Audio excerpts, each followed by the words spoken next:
welcome. Thanks for tuning in today to another episode of Hard as a Mother. We are now on episode 12. It's me, your girl, Jizzy, and as always, my lovely guest host, or co-host now, permanently. Hello. It's Harleen. How are you doing today? It's amazing today. My son just turned 15, so we had this amazing small get-together. And happy birthday, Jaden. Yeah, so I'm super excited. I have a full-fledged teenager. Yeah, that's crazy. Going into adult. So today we have a very lovely guest, and we're super excited to have her on. So she's melted the hearts of YYC. She's a courageous mother. She's a keynote speaker, an author, philanthropist, and one hell of a fighter. We want to welcome Jessica Janzen Olstad. Hey, Jessica. Hello. Thank you so much for being here today. And I think we have to add to that list singer too, right? Oh, yeah. Do you want me to start with my new release here, my single? Oh, I feel like you should give a little bit to the audience of what they can expect for the album drop. Just give them a little something. This is like my Britney Spears moment, because it's like you got the mic and the headphones and like you're in a legit studio, so you're like, hit me, baby, with your best shot. There you go. There you go. Yes. So watch out, Apple Music. So tune in. Yeah. She's gonna drop an album pretty quickly. I feel like maybe Christmas album. Mm-hmm. Yeah. Give Mariah a run for her money. Hey, Amen. Jessica. Amen. So, Jessica, before we dive into your courageous story, you were once a farm girl, now an urban chic who's living in the city, who loves a good pair of heels, which you and Har can relate in that department. Like, I'm all about my sneakers, but I wore my Blundstones today because I was like, get out of the house quickly. What's at the door? it's also really ugly outside. So, Well, It's not that ugly. it's not ugly. Hold but on. it's- I'm sorry, but I know we don't, but I always wear heels. And she's like, no one's seeing your feet, but No, it's still. like here for the camera. It's like, I did that. I did that a couple episodes ago. I just showed my shoe to the camera. Those Yeah. are cute. Yeah. Here's the thing with Calgary weather. So I used to love wearing heels and great shoes, but I'm like sick of ruining them. Yeah. Because we'll have like 4 seasons in a day. Yeah. So you've got winter, then it's summer, like it's hot out. Yeah. And then all of a sudden it's like fall, and then bam, like you're struck with a snowstorm. So I'm like, I'm not wearing my good shoes out. It's true. And it's like if my husband's not around to carry me through a snowbank, like I'm sticking on my Blundstones. Wait. That's what you do when you grow up here, right? Also, what is it that you call your husband? I was reading. Hot Ronnie. Hot Ronnie. Shout out Hot Ronnie. And this, I was speaking on the weekend on stage, and I was like, my husband's affectionately known as Hot Ronnie. And I'm like, yes, ladies, he is hot. He's really hot. He is. He's a stud muffin. I mean, obviously I married the guy, but like tall, dark, handsome, broad shoulders, a cute ass, like just everything. Is it better than Brian with the ass? Or what Brian with a good bum. Oh, Yeah, Brian with the good bum. So. yeah, I mean, it's all- my man. He's yeah. my man. Of Yeah, course. and he's good in bed. So then it's like, ching, ching. Yeah, there's a plus right there. That is amazing. Yeah. So, Jessica, you had a corporate 9-to-5 job, which you ditched to in order to live your authentic life. And then obviously it took you losing your son, unfortunately, to get to where you are today. We learned you developed and designed a clothing line to help raise funds for SMA and Love For Lewiston Foundation. So for those of you guys who don't know and are tuning in, SMA is Spinal Muscular Atrophy. And you and Hot Ronnie are close to raising $1 million this year. So congratulations. That's huge. We actually, this is what part of my day's been so crazy. I literally got an email, and it was like, we want to email you money. I was like, okay, this sounds like a fraud. And then Did it come from Africa? Well, you know what I mean? Where it's like, I am going to be stuck if you do not transfer. And so you're just like, I don't know if this is legit. Yeah. You know, like, I'm not giving out banking info. Anyways, totally legit. We just got in a $20,000 donation. So we have about $55,000 to go to hit our goal of hitting $1 million raised in 3.5 years. So it's That's like amazing. a wild ride. Yeah. Wow. And so on top of that, you also released a book called Bring the Joy. We have our pins today. Yeah. For those of Rock. you guys watching on YouTube. So we just want to welcome you and thank you so much for being on our show. I know it wasn't an easy journey for you, but you continue to fight for Lewiston, and you're an incredible woman. Thanks, girl. That means a lot. I mean, you get one shot at life, and I think it's a super shame to waste what you're given. And we were gifted my son Lewiston, and unfortunately he only had 179 days, but it's been one of the best lessons. And to see the impact and the ripple effect, you know, almost 4 years later, it's it's really cool. Some days are really, really hard. Yeah. But when you see the impact, or someone, out of the blue is like, hey, we're writing a check for $20,000, and not to me personally, because I'd have much better shoes on if that was the case. But it's so neat to be able to now walk alongside these families, and what was such a struggle for us, being able to say like, hey, we believe in physiotherapy. We can fund that. Hey, you need extra hands. We'll help fund a nanny. Hey, your son wants to play wheelchair soccer, but needs a specialty wheelchair that's $10,000, and you don't have that kicking around. Like the majority of us don't have $10K kicking around to buy whatever. And so it's amazing to be able to walk alongside these families, and then we're funding some exceptional research at Alberta Children's that will benefit all Albertans, all babies born. We're on the home stretch of that project, providing that the health minister, Tyler Shandro, if you're listening. Tyler, we're going to tag him everywhere. Providing that the health minister and the government say, yeah, this is needed. And it is needed. It's this simplest program. Ontario's doing it, and it just makes so much sense. So honestly, I never thought I'd be involved in the medical world or aspect, and my life did take this big shift, but honestly I can truly say like there's purpose in all of it. Of course. So we want to know more about Lewiston. So tell us when you first found out that you were pregnant with him. What did you and Hot Ronnie think? Well, Hot Ronnie and I used the pull-out method for our birth control plan of choice, and along came Lewiston. So we were not ready. You're on mat leave, you're making a fraction of what you used to make, and I was about 4 months postpartum with my daughter, and I was like, why am I so tired? And so when we found out, it was like holy, and you can fill in the blank with whatever choice words you'd like to use there. And so it was like crazy. And we're like, okay, we're just going to figure this out.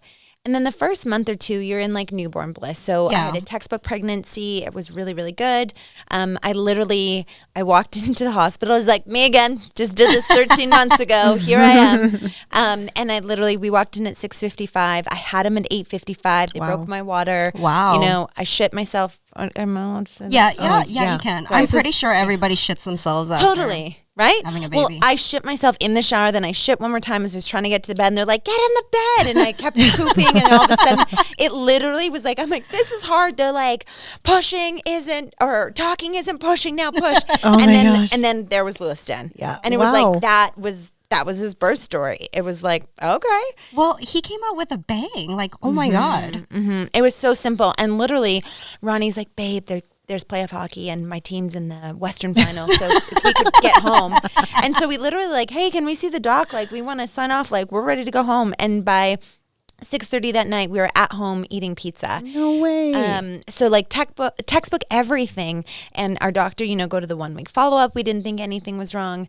And so I was in the throes of motherhood, 2 kids under 13 months. Wow. Yeah. Crazy. And just, he was colicky. I didn't really know it at the time. And then when we got his diagnosis, it was a even crazier whirlwind. And a part of me was like, oh my gosh, we just had so much extra help. I didn't probably raise my daughter or really participate in that because we were so focused on Lewiston's care for a good 4 to 6 months because it was so focused on was Lewiston going to make it? And we had so much family and friends helping. So it was a whirlwind, but he was just such when he was settled and calm, he was such a happy, easygoing baby. There's a demeanor about people with spinal muscular atrophy that's just, there's a peace and an easygoingness about them. And I don't think until you experience it for yourself, you fully understand it. But they're filled with gratitude. They're easygoing. They don't demand much. And that was Lewiston. He was just happy to be in your arms. Can I just say, I saw a picture of him and his eyes, right? His eyes. I was just I couldn't, I was just his eyes were so blue and his eyelashes. And it was just you don't even need to say anything. There's just some calm or something about the picture. It's just so peaceful. Yeah, he had this aura presence about him that his eyes would just draw you in.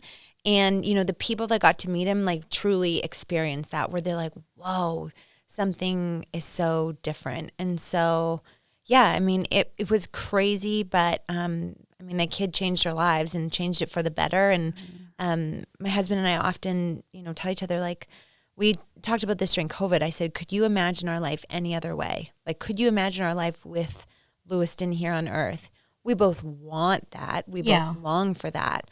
But we both have this incredible sense of peace that, like, it happened the way it was supposed to happen, and we're able to do good things because of it. Yeah. And so many good things came out of it from that. So I think it was meant to happen.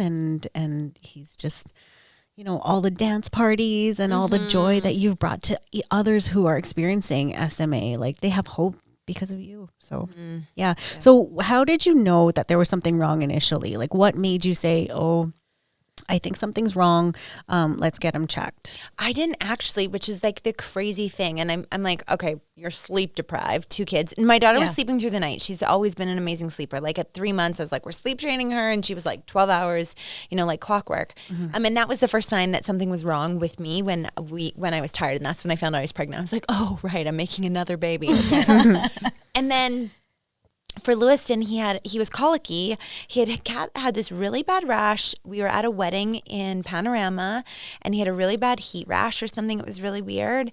And then he was like really inconsolable a lot. Inconsolable, is that how you say that? Yeah. And like you'd always have to be holding him and bouncing him. And I just thought he was maybe more of a needy baby. Yeah. And then we went to Winnipeg, and after like at dinner time, like I was the only person that could hold him. And I'm a pretty easygoing mom. It's like, oh yeah, help to hold the baby, do the things, like whatever. I'm not like a mama bear that's like don't touch my baby. Yeah, which is, I mean, second baby, and you're just like, I'll take all the help I can get. But I was the only one that could console him. And then I noticed that like he had to have that movement. I didn't even think about colic until after. And then finally, a few friends that were out at this cabin with us, they were like, you really should try. My chiropractor, she helps with my kid's colic. And I'm like, okay, sweet. Like if you can glow crickety crack and we can get this, everything flowing in his COVID. Just kidding. Now Brian's got to sanitize the mics again. Brian with a good bum. Where you at? It's not COVID. Now I can't talk. Oh my gosh, hang on. I just realized how stupid it was. When I brought bubbly water, I always have 2 waters with me, typically like a bubbly. Yeah. Do you want another one? We can grab you one. No, I'm good. Okay. I just think it's funny because now it's like bubbles in the back of my throat. Okay, what were we talking about besides me almost dying on air here? Hold on. It was, he was inconsolable, chiropractor, So the chiro, I was like, okay, that'll be our solution. And so literally she was the one that identified that he didn't have any muscle tone. So he was super limp. So that spiraled to go to Children's. My husband had already left Winnipeg, and he went back to Calgary where he had to get back to work. And I was like, I'm going to stay for another week or 2. A friend said she'd help fly with me. And I was like, I just need like help. Like my mom's here, so I'll stay. Yeah. And when I was on my way to the hospital, I didn't call my husband. I wasn't worried. I just asked my mom to meet me. And then when we got there, things escalated very quickly. And it was like, you need to call your husband. He needs to be here. Things do not look good.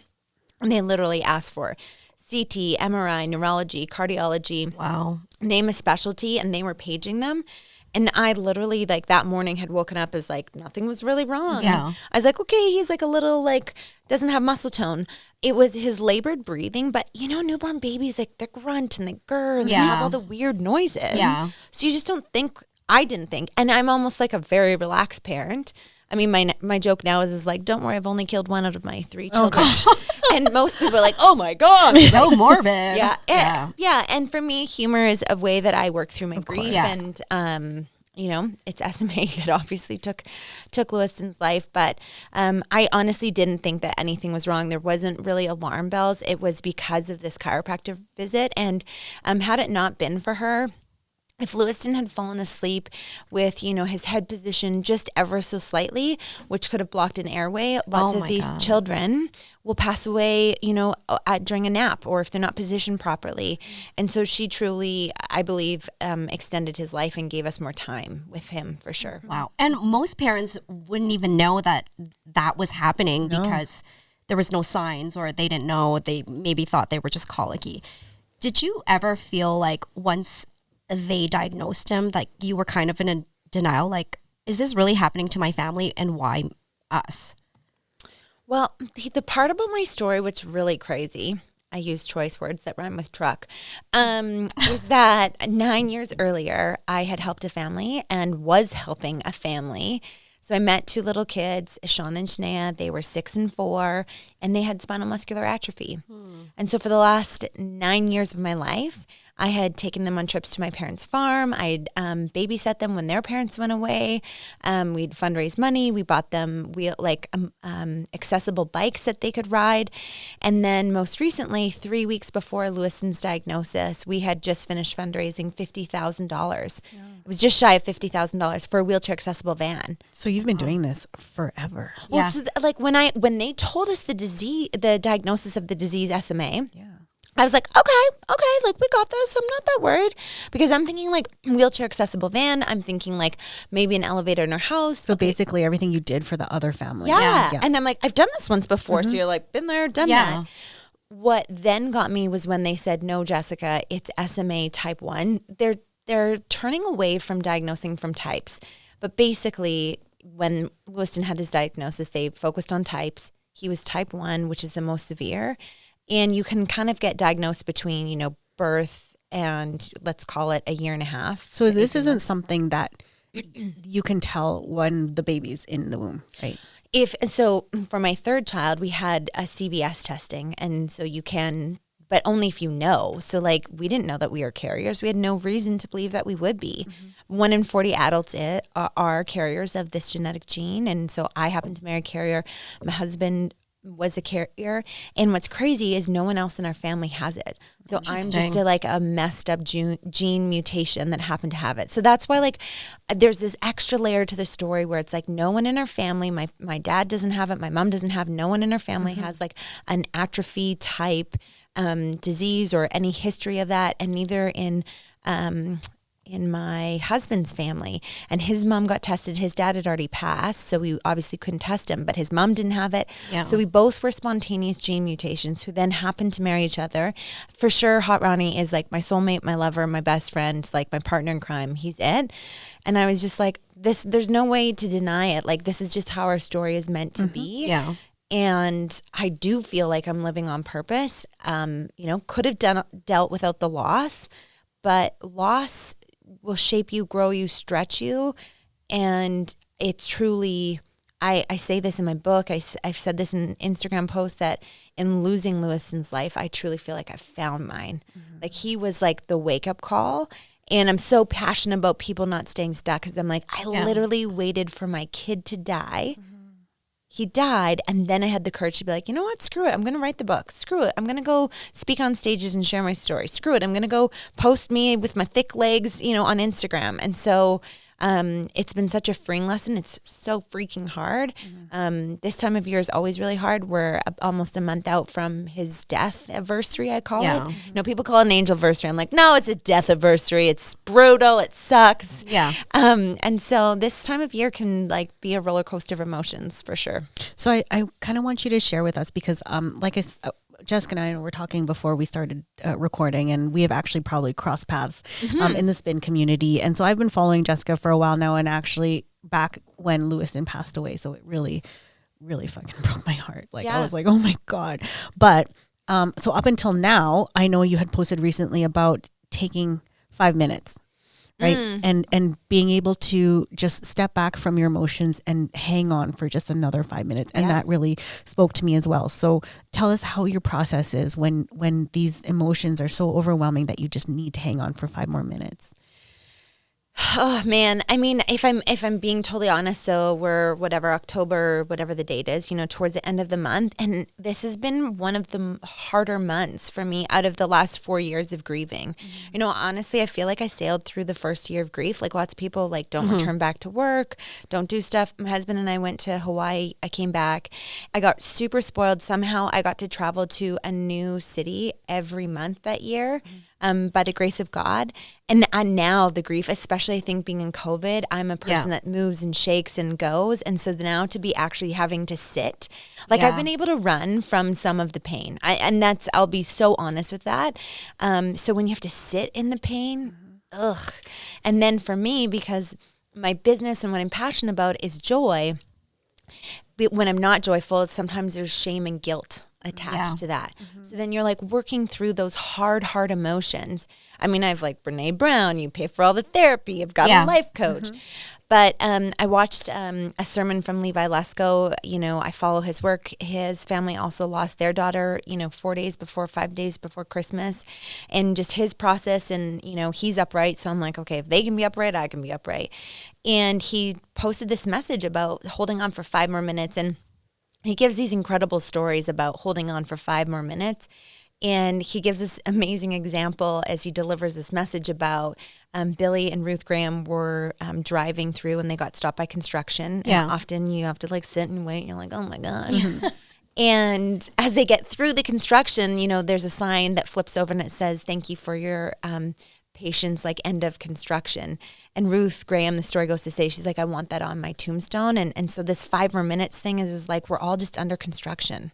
Like we're all just in a process of growing and developing and figuring things out. And at the end of your life, when you're 6 feet under or buried in a little urn, whatever your choice is, that construction, that growth, that shaping process is done. And so sometimes it feels so hard, like you just can't hang on. And so for me, I'm like, I can do anything for 5 more minutes.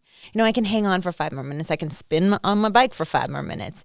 And so that process of like just almost taking it and not being like, how am I going to get through the end of 2020? It's been an absolute shit show and everything's falling apart in my business and my family and blah, blah, blah. When you're like, okay, let's just take this 5 more minutes. And that just feels like such a tangible thing to do. I'd listen to the message if you want the whole thing, because it's a very powerful, really spoke to me. If you're someone that's hurting and in a dark spot, the message of holding on for 5 more minutes is like, okay, I can do that. Yeah, that's something that we talked about last podcast, where somebody actually had mentioned like, hey, Arlene, you're always on the go. And I dealt with 3 deaths in a year, like very, very close. And I was fine. I just like you, it was like, go, go, go. I have a passion. I have this. But when I have that extra that I'm sitting down, I don't know what it is, but it just kicks in out of nowhere. And it's hard. And I mean, I could probably hang on for the 5 more minutes. So thank you for that. I didn't even realize we could do something like that. Yeah. And if you want to, maybe you can share that with us too. I'd really be interested in knowing more about that message. Maybe Brian can link it in the show notes. Let's do that. Brian, where are you? No. It's like, and I mean, he's a Christian pastor, whether you believe in God or not. I'm like, the message is just applicable to every single breathing human that is in a dark spot and struggling. And he tells some incredible stories in there for sure. Yeah. So let's talk about Swayze for a second. So let's talk about that little Spitfire. Yeah, she's so cute. Can I just say, how did you come up with these names? Yeah, right. Like they're very unique. I know, but not weird unique. Like cool unique, right? Yeah. Like, let's just clarify. No one. I've never heard anybody with that name. Yeah. So it's so cute, and a family in Winnipeg ended up naming their daughter Swayze after our Swayze. Cute. So how did you address things with her? Like, I know at the time she was really young, but like how did you tell her what was going on, and then how did that kind of evolve as she grew older? Like, I mean, she still says she remembers like little bits and pieces. And ironically, she recognizes the hospice where we spent a lot of time. She wasn't in the hospital as much because we were on the unit. The room's really small, and like to confine a toddler to that space. When we were able to move into the hospice, so Calgary's one of 7 spots across Canada that actually has a children's hospice, which is horrible, but also like beautiful. So what a thankful blessing to have that, so that a family can be a family. And you have, it's called a family suite. So you get a master bedroom with a king bed, some closet space and whatever. It's big. And we've since been able, because of all the money we've raised, to put new mattresses in, because the mattresses were horrible. Oh. That was like my only complaint. I'm like, my kid's dying. I just want a comfortable mattress. Yeah. They're like, oh, sorry. And finally, when he died, I was like, that was my mission. I was like, That's amazing. Screw you, uncomfortable mattress. And anyways, I jumped through a bunch of hoops, but we finally got it replaced. And then, you know, she was so young. So when we moved into that family suite, we had the bedroom, we had this little living room, and then you have the patient room. And in the bedroom and in the patient room are all the attachments for oxygen and kind of all the things that you need. And then you had full-time nursing and doctor staff on, and obviously you were outside of the hospital, but within arm's reach, and so you could access all of that.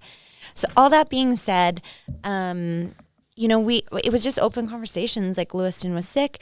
She spent a lot of time with my mom. My mom lived in our basement and then would come to the hospice every day. And some days Swayze would stay and sleep there, and other days she'd go back with my parents.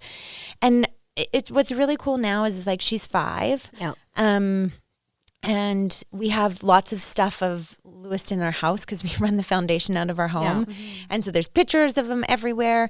And she'll even include him in stuff. Like when we made pumpkins, like we did 3 pumpkins. We always include Lewiston. We finally got a mantle, and it sounds so stupid, but I've dreamt of having, you know, stockings from Pottery Barn with the kids' names. And we'll make sure that we get one for Lewiston. And it's an open conversation. And, you know, I think what she remembers the most is probably us releasing balloons. Sorry, environmental people. But releasing balloons into heaven. And so whenever she sees a balloon, she associates that with like wanting to send it up to her brother in heaven. That's awesome. It's like super cool to create those memories. And, you know, we say grace before dinner at the table. And she's always learned I praise for the Children's Hospital every night. And it is probably one of like the coolest things to just see. We live close to it, so we drive by it often. And so to see, we want her to know that the work we do helps those sick kids in that hospital. And so she's slowly understanding, I think, how she can be involved and what death looks like, unfortunately, at such a young age.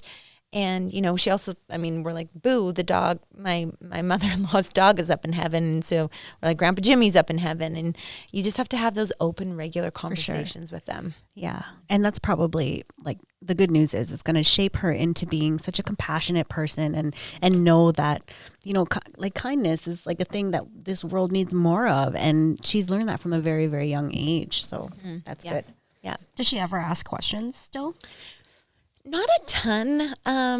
You know, she'll ask like what heaven's like. Yeah. I remember she was probably 2.5 or 3. She started talking in like really full sentences very early on. My son's almost 2 and is like, that's all he says. And this is his name's Hollis. Yeah. And Swayze was like, Mom, what's heaven like? You know, at like 2, like literally, like she could say hospital, helicopter, like diagnosis. She was saying that by like 18 months. It was crazy. And so she'll often ask like, what's heaven like? Or in heaven, can you do this? So that's kind of cool to see that. And sometimes she'll be like, I want to go to heaven. We're like, no, we have one child in heaven. You must stay on earth. No rush. Yeah. And so, I mean, like different perspectives, right? Like it's not like you're going to Disneyland. Right. You're like, when you get to heaven, you're staying there. Yeah, for sure. So, so we know how your relationship is like with your daughter. So obviously there must have been some challenges, like really big challenges that you and Hot Ronnie had gone through. Like from a relationship standpoint, how did that change you guys? Obviously you're probably better than ever, but like what were the challenges that came up that you like really thought you might lose each other? Oh my gosh. You know, it's so hard when you have to work through hard stuff in a relationship. The first year of our marriage was already super rocky. We almost got divorced. We lost his dad in end of 2013, beginning of 2014. And then, you know, Swayze came along and the whole family was like, great news. And then all of a sudden Lewiston came along and we're like, bad news. And so it's been a roller coaster for the family. But Ronnie and I made a commitment in the hospital. And I will tell you, there are so many times that I've been like, well, maybe we should just get divorced. You know, as you like literally want to flip the table upside down. And I do my best not to use that word anymore because it just makes it as an easy out. We went to a marriage conference put on by Rachel and Dave Hollis, who are now divorced. But that's besides the point. When we were there, we were finally able to work through a lot of the heartache and grief. So whether you want to call it like an intense session, I think the power of where we've been able to work together is like carving out time to intentionally work on a relationship. Yeah. And when we were away, we were in Austin, Texas at the time. Like Ronnie was like, I hate that we have a foundation. I was volunteering for the foundation. Like it didn't go back to work. I wasn't making money. We were going into debt each month.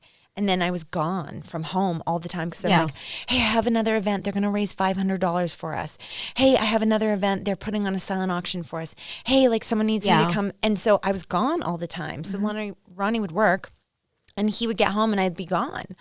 And so, you know, as you figure out a new rhythm and you adjust to, you know, a new change in your life, you have to work through that of like, hey, what works for you and what works for me and what works best for the family. Yeah. And it's taken us a long time to find a rhythm, and we're working on over communicating. So it's not like, hey, I have this thing, you know, and I'm trying to do it better of not like also being gone every night of the week and getting strategic with that time. But to raise almost $1 million, it's meant a lot of sacrifice and struggle and strain on our relationship. I'd be lying if I didn't say that. But Ronnie was mad at SMA because it robbed him of having a son. Yeah. And that's a hard thing. It robbed him.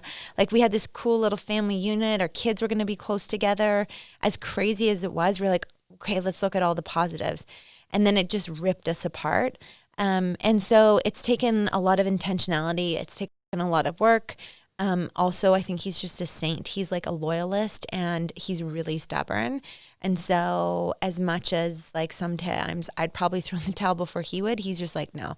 And he always says to me, he's like, Janzen, you better figure this out because we're stuck together for the next 70 years. So you can either be like mad at me for another 70 or we can get over this really quickly. And we fight differently now. We laugh about the really small things because it's like, is this life or death? No one is dying currently. Mm-hmm. Like, someone didn't clean up the rice cooker. Yeah. That's a solvable problem. Yeah. Yeah. Like, I think a lot of times we make like mountains out of the molehills. Yeah. And you start to nitpick on the dumbest things when if you take a 5-step, you know, you take 5 steps back and you look at the overall picture, like, is that really worth the fight? Yeah. Not really. Right. That's good. So that obviously just made your relationship so much better because now you're focusing on the important things and all the little things are just kind of like, it's not worth it. 1,000%. And we just know how to communicate now, like what we need. And I'm not afraid to be like, I'm not doing good. Can you support me in this way? And that's big because a lot of people won't admit that. I'm just like, hey, me over here. I'm not good. I need attention. Yeah. Because I know for me, I know how hard it is when I get really dark, really deep, really sad, really in the thick of it. Yeah. So I'm quick to be like, okay, this is going to be a problem for us. And he knows, and he's like, okay, what do we need to do? He'll be like, here's your vitamins, you know, to go read your book for half an hour. He's just such a good support. That's great. So this year, you guys are going to hit $1 million. So once you hit that $1 million, what's next for the foundation?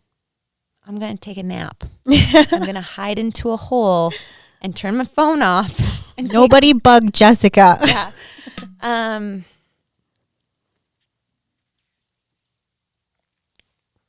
There's so much work to be done. And it's overwhelming because it's exhausting. Because so much of what we do is a fight and a battle, and I don't for a single second want to diminish like incredible people, complete strangers. I've just like come up and like, here's a check for $25,000. Here's a check for $5,000. Little kids are like, I didn't have toys for my birthday party. Here's $72.16 in change and sweaty dollar bills. Like, it's been so incredible to watch community, and these people have no connection to the disease. They're not affected by it. It doesn't touch their lives, but they believe in the work that we're doing. And I mean, I want to make sure every baby's saved. I want to make sure every family doesn't have to feel like, how are we going to make it work this month? How are we going to, you know, get into our house, or we want to go on a trip, but the wheelchair can't go onto the freaking beach. Yeah. Like, you know, like we're like, oh my gosh, that's not even a good spot on the beach. Ugh. We're like, so spoiled. Yeah. So freaking spoiled. And, you know, like people are like, oh, I can't even get to the damn beach because my wheelchair doesn't go there. And, you know, all these things. And so we're working really hard to get this newborn screening. We want to see that nationally. We started with Alberta. Obviously, that's the province we're in. And so we're pushing for that to happen. I would love it to be implemented sooner rather than later, but that will depend on Alberta Health Services and our lovely government. And then, you know, we want to do an education piece with the pharmaceutical companies about like doctors are missing this, and not intentionally. You only know what you know. Yeah. And there hasn't been enough cases and enough education around that.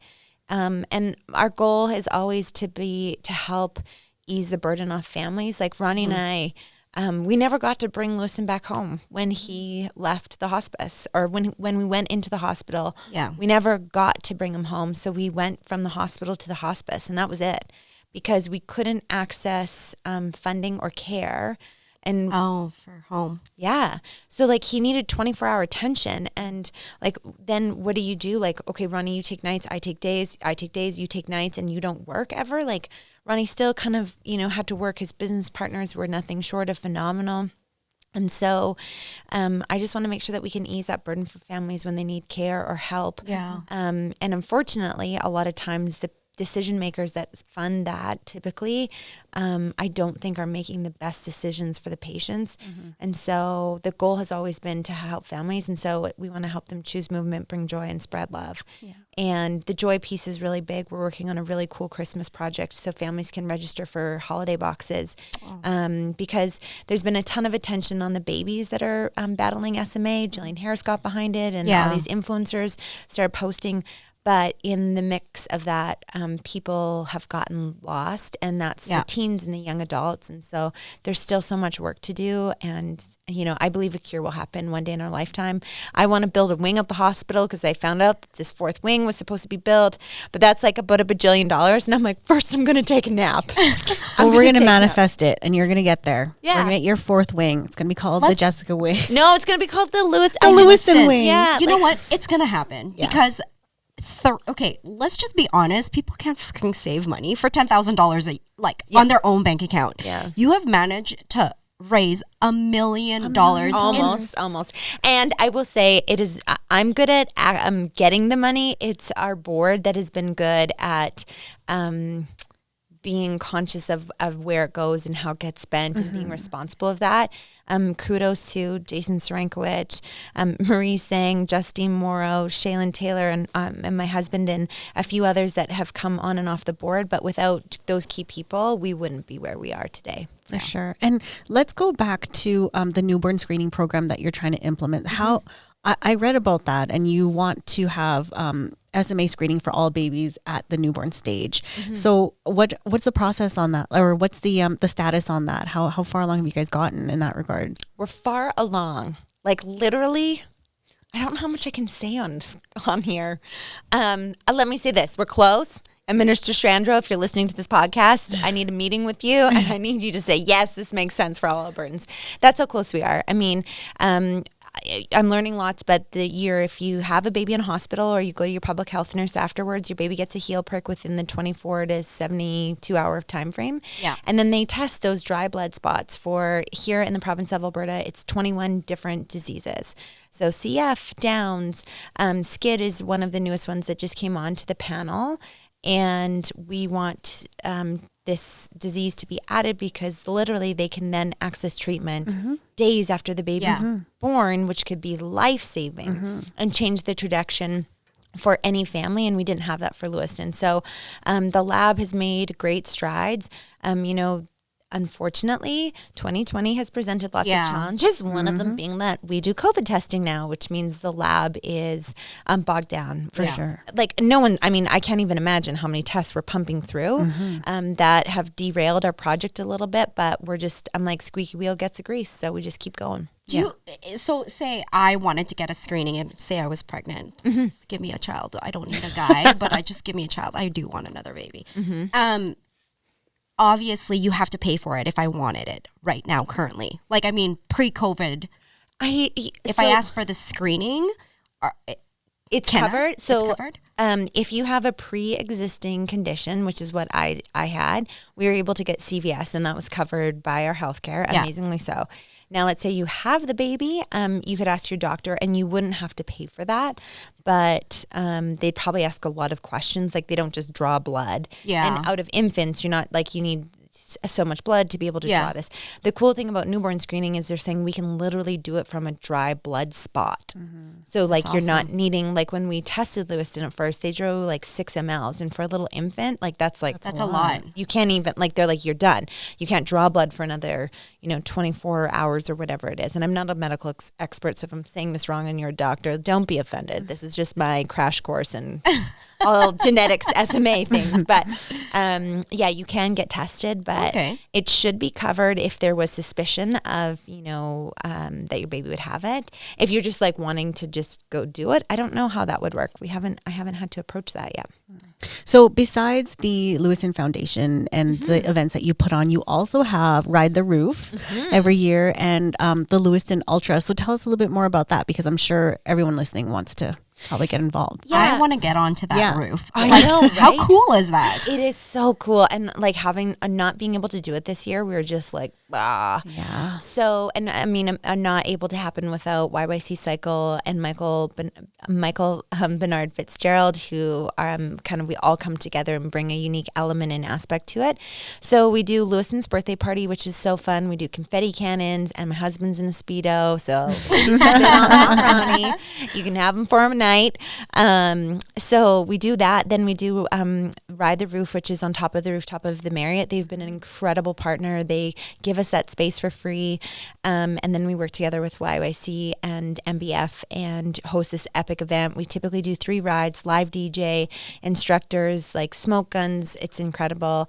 We do our golf tournament, and thankfully we were able to continue and do that this year because it was an outdoor event and everyone was socially distanced with masks. Perfect. Oh, that's awesome. Yeah, so we just had that, and we raised just over $70,000, which was insane. Wow. From the one golf tournament. And because we didn't do silent auction this year, but my daughter and her girlfriends, speaking of wanting to teach them young that you can do anything and you can contribute right where you are.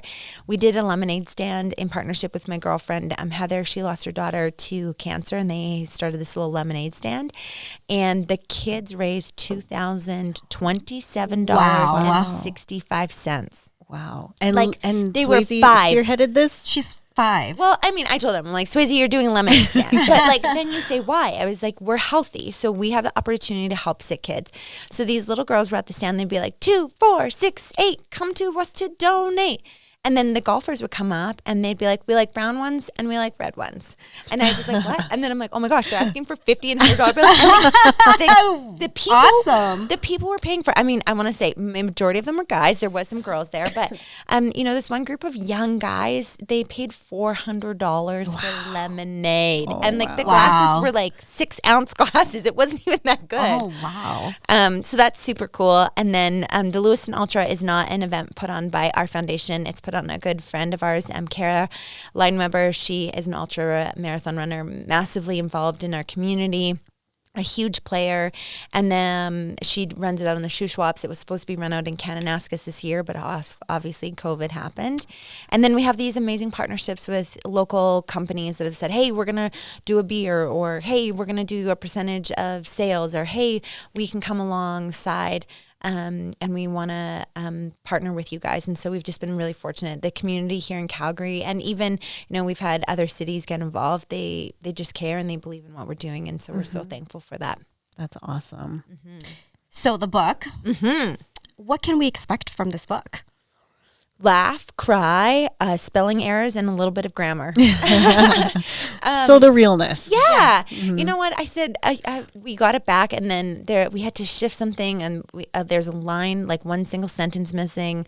There's a few spelling errors, and my dad was catching stuff. He's like, oh, you didn't have to pay $55,000. You could have had me proofread it. I was like, thanks, Dad. As any parent would say. Yeah. But the cool part is like, if you read my Instagram posts, like they're filled with spelling and missing words and grammar. That's just me. That's who I am. And I don't want to come across as polished and perfect, because who you see on the Instagram, who you see in a video, who you meet in person, I want that to all be the same person. Yeah. And so the book is it's a little bit of a memoir. It takes you through my life. It talks about being single, it talks about having a career, it talks about me and Ronnie and the heartache. And the book originally was just supposed to be about a love story between Hot Ronnie and I. And I was like, this is going to be like the next Nicholas Spark movie, because the way that we came together, how we fought through our relationship, it really was this crazy roller coaster ride. And I still think it's going to be made into a movie one day, and I can't wait. Who do you want to play you? Oh, that's such a good And question. Hot Ronnie. We need to plant the seed now, so get it out I there. know. album Yeah. and then movie. Oh my Well, god. we can pass on the album because we all know the album. But the movie, I think, has legs. I mean, I don't think I've thought about that. It's a great question. Part of me is like, of course I'm just going to play me because I'm like, and Ronnie can play Ronnie. I don't know. I'd have to think about that one. I mean, obviously you're like, we should just have The Notebook and have Rachel McAdams. You know what I mean? But yeah. So the book was about this love story and all these nudges. The cool part is that at the end of each chapter, I talk about the nudge, the choice, and the joy. And the book is about all these nudges that I've had. And I really just wanted to help other people like really start to recognize what the nudges are for and why you have them and what they look like and why they're there. And I believe when we respond to the nudges and we don't ignore them and we follow through on them and we make those good choices, that's where the joy comes. And, Lewiston was dying and we were like nudged to have dance parties. Lewiston was battling for his life and we were like, okay, we're not going to waste this time. And those nudges led to me being able to be, I truly believe, fully alive. And even now, if I get a nudge to be like, text someone, I'm like, sorry, I got to do the thing, follow through on the nudge. Mm-hmm. And it's been so cool when people are reading the book or they're taking screenshots or they're sending me messages saying, I followed through on my nudge and da-da-da-da. And that's what I hope for people because those nudges or dreams, they're seated there for a reason. And that's, I think, where the real good stuff lies. Mm-hmm. I'm getting goosebumps while you're talking about it. Yeah. Yeah. So was the book something you've always planned, even like pre-Lewiston then? Mm-hmm. Okay. The first chapter was like that. The very first chapter I wrote was the chapter where we break up and it's my 30th birthday and we're not together and, how is this all going to play out? And then obviously when I had started writing, then Lewiston and all this stuff happened. And so then it got put on hold. And then afterwards it was like, okay, there's way more to the story. Mm-hmm. Yeah. And just like how I ended up meeting the team that would help me publish the book. Like there's just all these insane stories and you're like, okay, I get it. So yeah, it's 6 years in the making. It took 6 years and it still didn't come out perfect because there's spelling errors and grammar and, a line missing, but I'm super proud of it. It was really hard. It's super vulnerable to put yourself out there. Yeah. I've had one bad Amazon review where the lady's like, I'm assuming it's a lady. She's like, you repeat yourself at the end of every chapter. And I'm like, that's the point, Susan. That is the point of the book. And I got a 2-star review from her and I'm like, okay, haters gonna hate. Like, one whatever. Karen won't exactly change your mind. So yeah. So we can get this book on Amazon, Barnes and Noble UK, Barnes and Noble Australia. That's amazing. And then obviously Amazon here in Canada and the US is the fastest way to get. If you have Prime, you can usually get it next day. Mm-hmm. And then we also sell it on our website. And there's a ton of local retailers here in the city of Calgary, Saskatoon, and Edmonton, and two in Winnipeg that carry the book. So that's awesome. Yeah, you can kind of pick it up at a variety of places. Obviously, the easiest is Amazon. So when people say like, Amazon, the big bad beast, I'm also like, it also does really good things for small local businesses. Absolutely. And if you buy through us, we have to charge you for shipping. Shipping's crazy expensive, and Amazon absorbs that cost. So if that's the fastest way to get it to you, go buy it. Go support them because it supports me. Yeah. So I guess it kind of worked out then that you didn't write the book because then waiting those 6 years, your book literally wrote itself. You had all these crazy things happen and now like your book is done. And you know what? It's interesting. I never thought about it like that, but you're like, yeah, it actually like gives you even more like juice. Yeah. Now you got to write a sequel. I'm working on it. We have literally a book proposal out to a bunch of different publishing houses, and we're praying that before American Thanksgiving, I have a signed book deal. That's like my next big goal. Wow. We're manifesting for it. Manifest away, like meditate, do a rain dance, a book dance. I don't care what you got to do, but I'm praying that they'll pick up Bring the Joy so it can be distributed in all stores, not just online, obviously. And then that they'll give me advance so I can get writing the next one. Yeah. So a lot of words come up like when people are soul searching and you hear a lot of authenticity, authentic. you hear that a lot. So I know you want to live your most authentic life. That's why you stepped away from your corporate 9 to 5. Yeah. Tell us what that actually means. How do you live an authentic life? I think for so long and so often, people put me in box. Like, oh, there's Jessica. Oh, she's just so crazy, like razzmatazz. But like, and it was almost talked about negatively a little bit. Like, oh, like you're so much to handle. Like, okay. And to be honest, I mean, I was damn good at what I did. I would get meetings with the CEOs of company because I got strategic. I knew where they were speaking. I knew how to show up. I knew I was brave enough to ask for the meeting. But then sometimes people would be like, don't be too Jessica. Like, don't be too, you know? And you're like, okay, Karen, now that I look back, I'm like, screw you. Yeah. Like, the world needs me Yeah. the way that I am. And it's like, I'm loud, I'm in your face. I'm probably going to say a few things that I shouldn't say, but I'm going to say them anyways because I really don't care. Yeah. And then they also need, you know, one of my nearest and dearest friends has come alongside me. She was going through fertility treatments at the time and happened to be off work. And so she's like, hey, I can come when we were starting up our clothing company. And I was like, I need help folding a sweatshirt. She's like, I've got nothing to do for 2 weeks. Like, well, I'll come. Well, here we are 3 years later, and she literally runs the company for me from her home. You know, we tag team efforts. She doesn't want to be in the spotlight.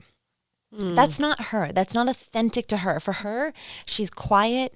She's calculated, she's cautious, Yeah. and that makes her amazing and beautiful. And so we need quiet, calculated, and cautious. But then you also need like, hit me with your best shot. You know, you need a little spice. Yeah. You need a little zip. You need that. And then you need something in between. And like, have you ever seen someone that looks the exact same? No. Nope. No. You Even need the that. twins, even when you see identical twins, They're usually opposite. yeah, but they look different. Like they're even Yeah. like they're identical, but yet they're not. Yeah. And so we're like, there's something inherently in you, how you were created to be and do, and like this purpose for your life. And so I'm going to use her name because she's amazing and I love her. Victoria needs to be Victoria. Victoria doesn't need to be Jessica, and Jessica doesn't need to be Victoria. But for so long, I was told, be more like XYZ. Don't be bossy. Don't be demanding. But me being bossy and demanding, it's gotten us to $925,000. You don't go. Yeah. get that by sitting on your damn couch, twiddling your thumbs, trying to be more like somebody else. Yeah. And, you know, I'm bold. Like, I'll literally be in a meeting full of people and I'm like, you got some deep pockets? You want to write me a check? Because I know I can put that money. That's just like her. I can really relate because I've been in, and I think this is, and we talk She tosses her notes on the ground. She's forget like, it. ready. She's like, let me get I'm real ready to talk here. about. And I've been in corporate world for a long time, and I'm actually just trying to step away from it pretty quickly with a lot of male. It's dominated by male. So I think that's why I had to put my foot down, and I was loud. I'm aggressive. They tell me I'm a firecracker, but also I have people that are like, you need to simmer down a little bit. And I was like, just like you, I don't care if you're a CEO. I don't care if whatever. I'll ask for the meeting. I'll ask for the sale. I'll chase whatever I want. Yes. And it's gotten me really far in life. And being put in a box sucks. Yeah. Like it really does. Because the entire time you're in the damn box, you're fighting against the walls because they're not true to you. Yeah. So I did that for so many years of my life. Yeah. And like played small, didn't play, you know, you're not being the authentic person you were created to be. And I just find so much freedom in being like, oh, this is me. And I'm also not chasing to be people's friends anymore. Yeah. Like I'm Love like, that. hey, me over here, like, can you include me? I want to Love be part me, of, love yeah, me. I want to be part of your group. And then you'll be like, okay, that's what the group likes. I'm going to do what the group does. Hell no. You know what? Like, I got all these friends that love bar class. You know what? These big old hips, my knees, I got a hip injury. They don't like bar. So I'm like, Bar's you know what? hard. Yeah, I'm like, bar's not for me. And that's okay. It doesn't make me a horrible person, but it's like, own your truths. Yep. Yeah. Stand firm in who you were created to be. And it's okay to be a little bit different, a little bit zippy. It's okay to be quiet. It's okay to be cautious. It's okay to be tender. Yeah. We need this good balance. And so I feel like if people truly started living into who they were created to be, you'd feel the weight of the world come off you. You feel a little bit more free and you'd start to do the things, those nudges that you're created to do. Yeah. And I'm so glad you said that, because that's pretty much the premise of why we started this podcast, was because we wanted to talk to real moms, real people, like in this world of social media, and It's not perfect. It's not perfect. And both of us have had our own struggles with motherhood and being shamed for a lot of things, and still being shamed. And still being shamed. So this is why we wanted to start this, so we can talk to real people with real moms. Here's my mom truth. I don't like being a mom all the time. Right And now, that's okay. Thank you for saying that. I'm really struggling. I don't want to play freaking ponies on the floor. And you know what? My kid died.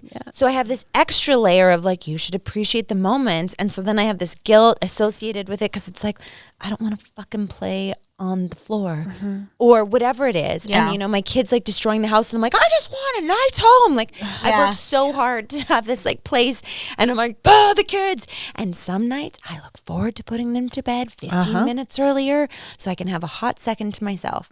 Now, here's the thing. And you know what? I couldn't do what I do without my nanny. Like, God bless, our nanny is the bomb. People don't talk about that because it makes you look like a jerk. Especially Or mom. they shame you if you have a nanny. Or they shame you if you're not like the mom that's like, like I'm at drop off or pickup and I feel so out of place. I'm like, well, I'm that mom, that's like usually never here and coming in late. Like yesterday I was like sprinting to it, and all the moms are like standing there peacefully put together, and I'm like, hurry up, we've got a meeting. I've got to get back on a call. Like, come on, Sways. Being a mom is hard. Yeah. And it's going to be different for everybody. And there's seasons that I absolutely love and thrive in. And I'm like, I'm in a season where this is just tough. And that's okay.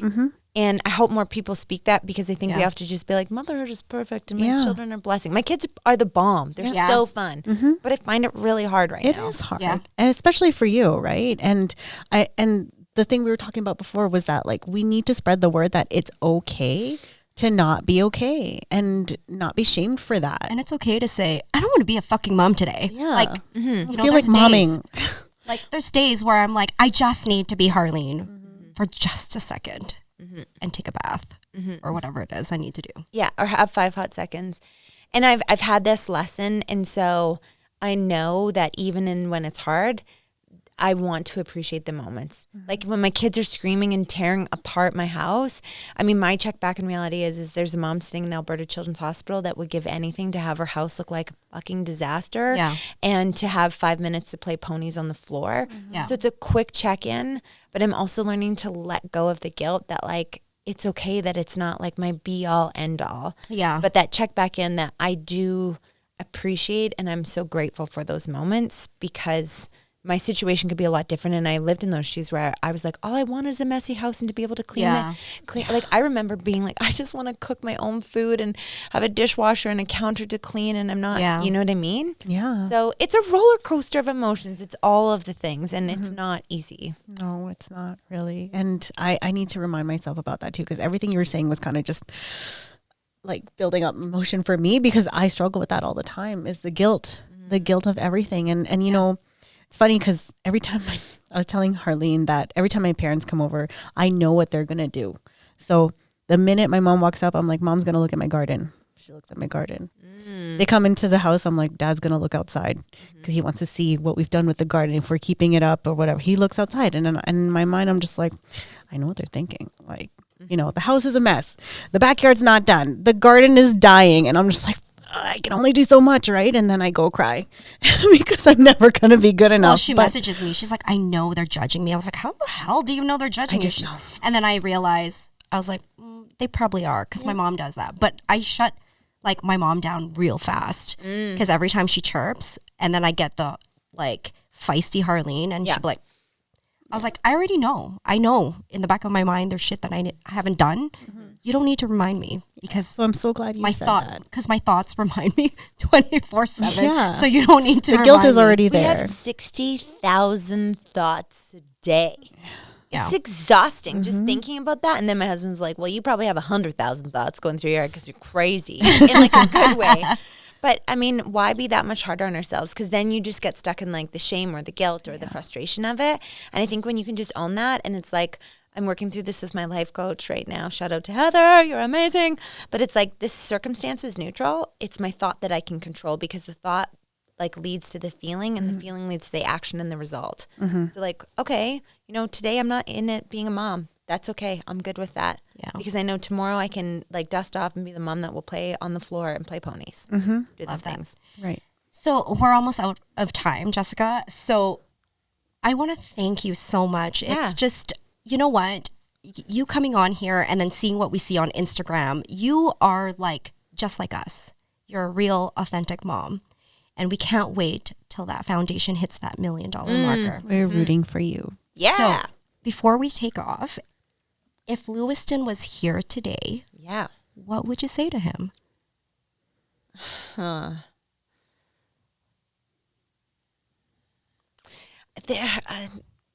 don't know if I can answer that question. I think if anything, it's that I want him to know that, like, I feel like he took one for the team, and his story could have been very different. And there's tons more to that. I think if anything, it's just like, thank you for giving me courage to be who I needed to be, who I was created to be. Amazing. Yeah. So before we go, I just want to let you guys know we want to help Love For Lewiston reach their $1 million goal. We're going to put up some links in our socials. You can also donate by visiting loveforlewiston.ca. Yeah. Follow Jessica and make sure you keep up to date with all the events that's going on soon in the near future, and find out ways how you can help. Save us a spot on those spin bikes when it comes back up. Yeah, and I think one of the coolest ways, there's a ton of partners, but Wrinkle and Crease does a Lewiston Heart Card. There's beer by Born Colorado with the Lewiston Ultra that's being produced, and then we have our clothing line called the Lewiston Label, and a portion of proceeds, that's where my book is And sold. these amazing pins. I love these. And those are perfect for stocking stuffers. We've got the book, and I'm really excited. We've been working so hard on new product that's going to be dropping mid-November, which ties into a lot of the things that I talk about and encourage people to do. So stay tuned for that. It's going to be really good. Awesome. Yeah. So tons of ways you guys can help. Just keep an eye out for them. So as usual, thank you, Har, for another episode. This one was really special. Thank you, Jessica. I had to hold tears back. Me too. I know. Thanks, you guys, for having me. Also for letting me sing like a little diva here. Oh, yeah. Here we go. Brian's going to produce your next album. Brian with a good bum. Brian with a good bum. He's like, there's no matter how much sound engineering they'll do, it still won't make it sound good. I just want to encourage people like you. My son was gifted 179 days, which reminds me of a documentary that's coming out. So stay tuned for how to see and view that and support the work that we're doing. But average person gets 30,000 days. So you don't know if tomorrow is going to be gifted to you. So live today all out, all in, like full heart, follow those nudges, because life can be short and you get a choice in how you play the cards you're dealt.